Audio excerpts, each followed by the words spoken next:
Assalamualaikum warahmatullahi wabarakatuh. Kali ini kelas 11 MIPA maupun IPS belajar tentang kolonialisme dan imperialisme Eropa di Indonesia.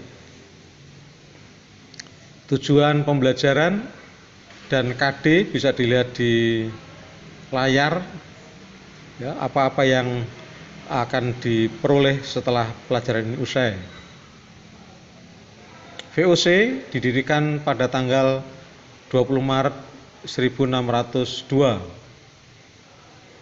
Tujuannya adalah yang pertama menghindari persaingan sesama pedagang Belanda, yang kedua adalah memperkuat persaingan dagang terhadap bangsa atau negara lain. Saya ulang, yang pertama adalah menghindari persaingan sesama pedagang Belanda, yang kedua memperkuat persaingan dagang terhadap bangsa yang lain. Hak-hak yang diberikan oleh pemerintah Belanda terhadap VOC. Yang pertama adalah monopoli perdagangan, yang kedua membentuk angkatan perang, kemudian nomor 3 melakukan perang, 4 mengadakan perjanjian dengan raja-raja setempat, 5 mencetak dan mengeluarkan mata uang, 6 mengangkat dan menghentikan pegawai, 7 memerintah di negeri jajahan.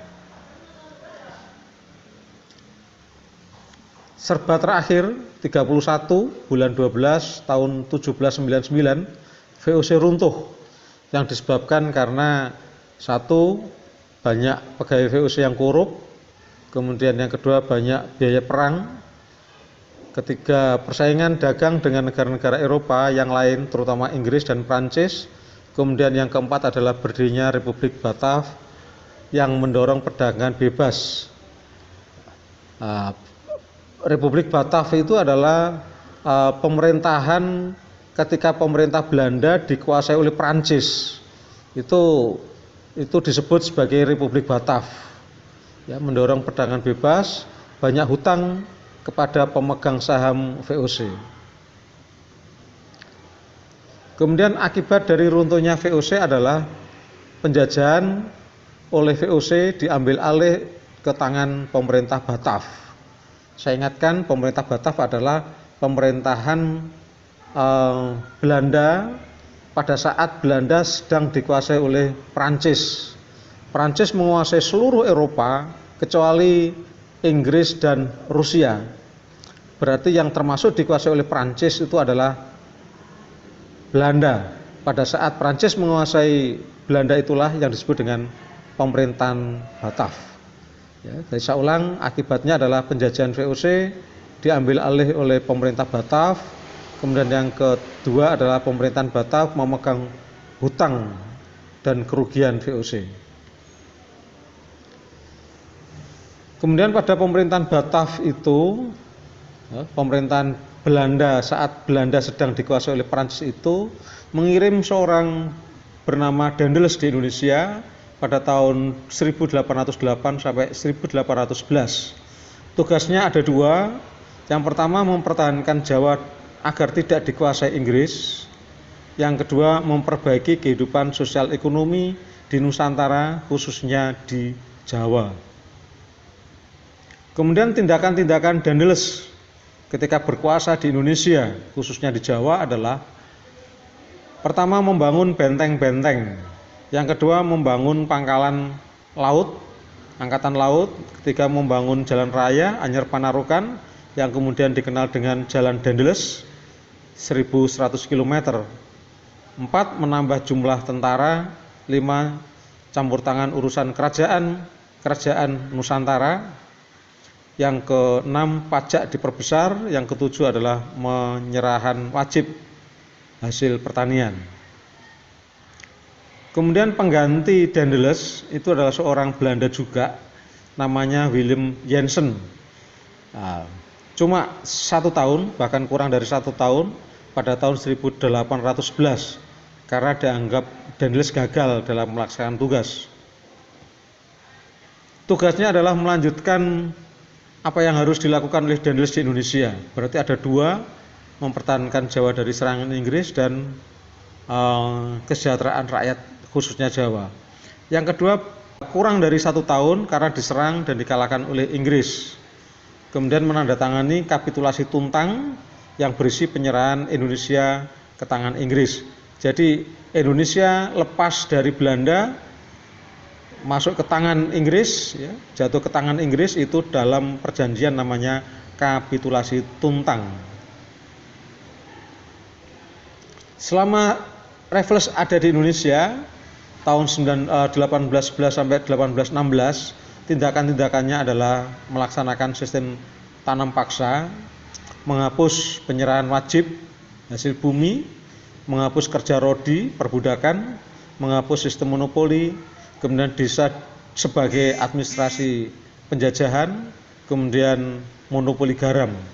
Kemudian juga menulis buku namanya History of Java.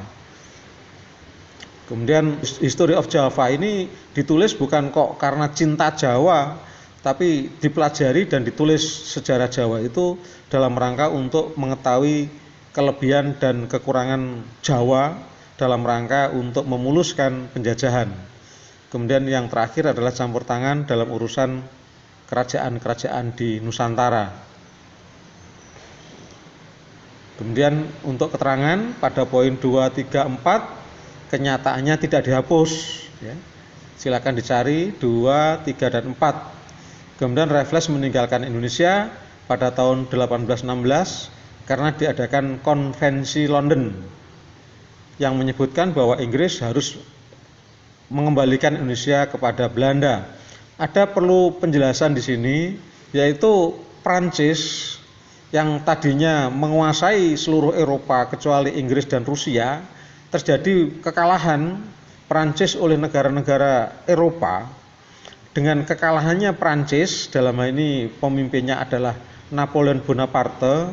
Napoleon Bonaparte akhirnya harus mengembalikan seluruh kekuasaannya seperti sebelum wilayah dikuasainya. Berarti sebelum dikuasainya Belanda oleh Prancis, pada saat itu Indonesia sedang dikuasai oleh Belanda. Artinya setelah Napoleon Bonaparte kalah, maka Inggris harus kembali seperti sebelum Napoleon berkuasa. Berarti Indonesia harus kembali kepada Belanda. Kemudian dilaksanakanlah Kulturstelsel. Kulturstelsel sendiri artinya adalah sistem tanam, tapi terjemahan oleh orang Indonesia, oleh bangsa Indonesia itu adalah tanam paksa karena dilakukan dengan cara paksa. Berikut nanti kita pelajari tentang sebab pelaksanaan, perbedaan aturan dan pelaksanaan, jenis-jenis tanamnya apa, kemudian akibatnya apa, dan kapan akhir tanam paksa itu. Sebab tanam paksa. Tanam paksa dilakukan oleh Belanda di Indonesia itu dikarenakan banyak hutang.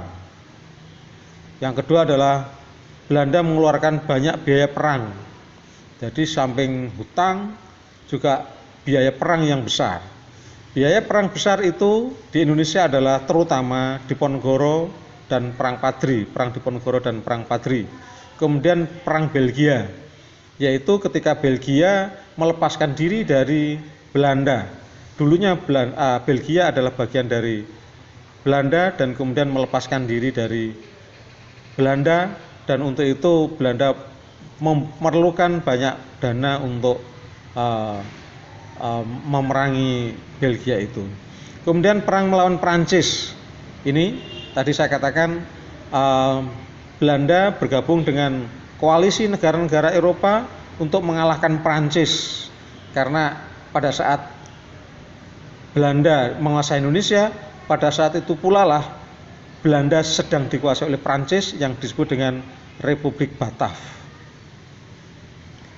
Kemudian perbedaan aturan dan pelaksanaan tanam paksa. Di dalam pelaksanaan tanam paksa itu sudah memberatkan bangsa Indonesia, apalagi aturan.